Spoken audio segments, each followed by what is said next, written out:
losing staff. A lot of great theaters were closing. Center Stage doubled down on their people.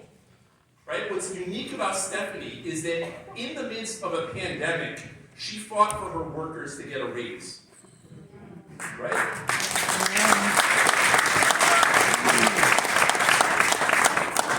You don't see that much from managers and from leaders. She fought for playwrights to get paid during rehearsal and to get paid year-round. She fought for everyone who is part of this company to be paid a living wage, and for that, I'm eternally grateful.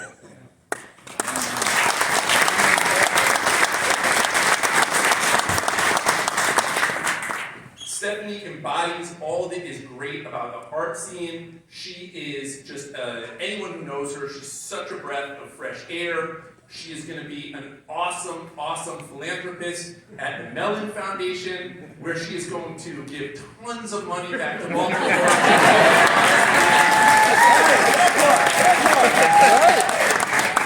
But truly, truly, truly, we could not have asked for a better director, someone who, in the toughest of times for theater, took Center Stage to the next level, and so it is such a great honor to be here on stage with my friend.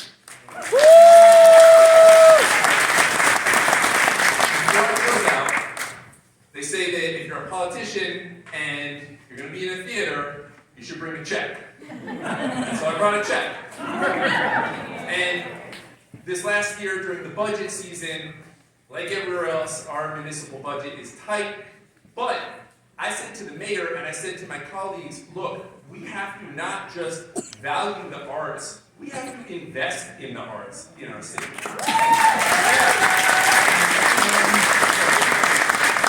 that's just financially investing in the arts in our city. And so I am really, really, really glad and proud to present this check for $30,000 to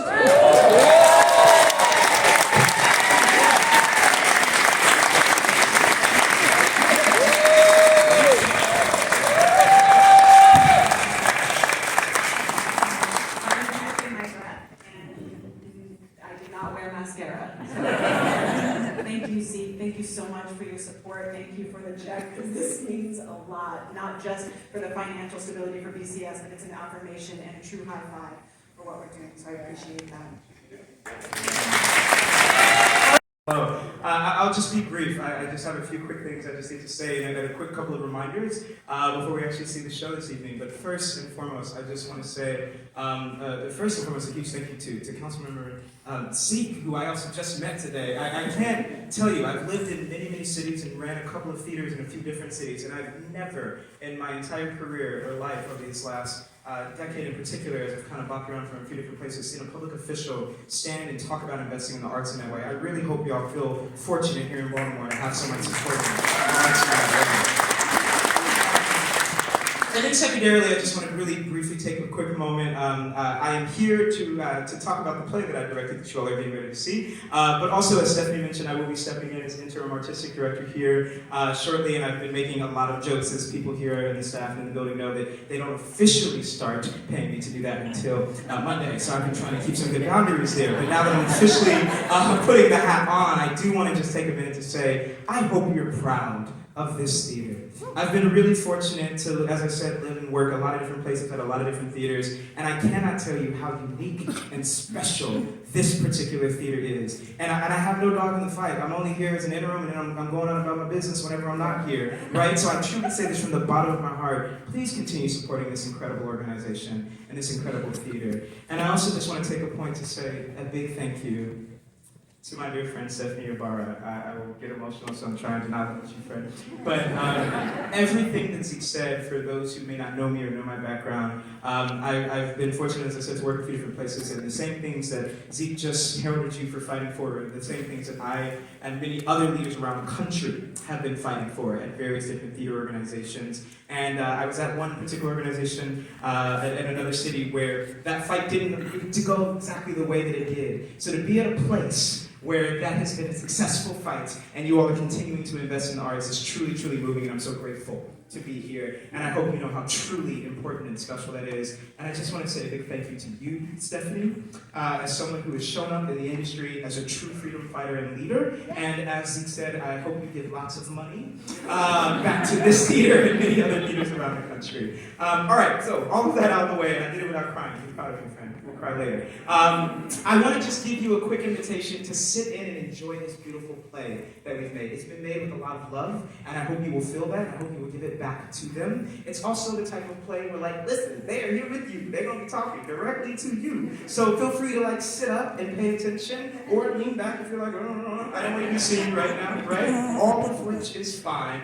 And I really, truly hope that you will take in this play that is literally about valuing the small things in life that we sometimes take for granted. I think we can all relate to these last few years in this pandemic, no matter who you might be or your background. It's been a little rough for everybody at some point. And this is a play that reminds us to still remember the small things. So I truly hope that you will enjoy that experience this evening. Okay, for the Baltimore audience, you want to tell us who you are? I am Kenyatta Rogers, a native Marylander. I can't say native, I was a transplant, but it feels like home. And I've been around for about 30 years in this area. Wow. Hey. So you're in this play with so many characters. What is it like? Playing the different characters, we know that each of these letter writers in this play, Tiny Beautiful Things here center stage, is a real person. Now, because it's theatrical and because we're having fun, we can kind of elevate, lift some of the language.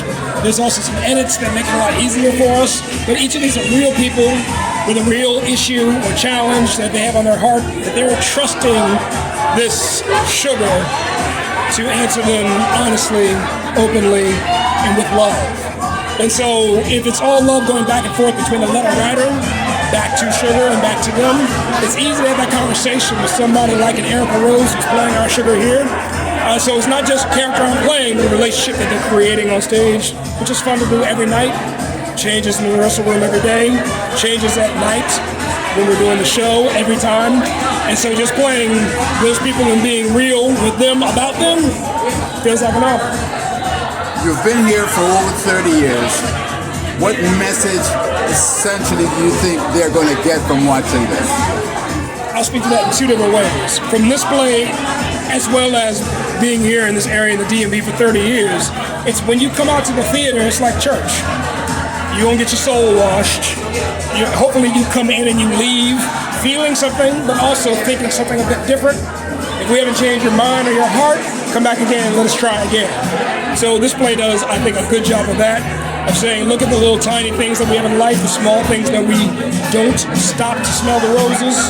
So just kind of take our time to breathe and appreciate those things that God has given us, that our families have given us, and know that not only have we survived our tribulations, not through just huge grand gestures, if you have that in your life, wonderful, but also the small things that keep us moving forward day to day. Thank you very much. Yes, sir. Thank you. Good to meet you. You too.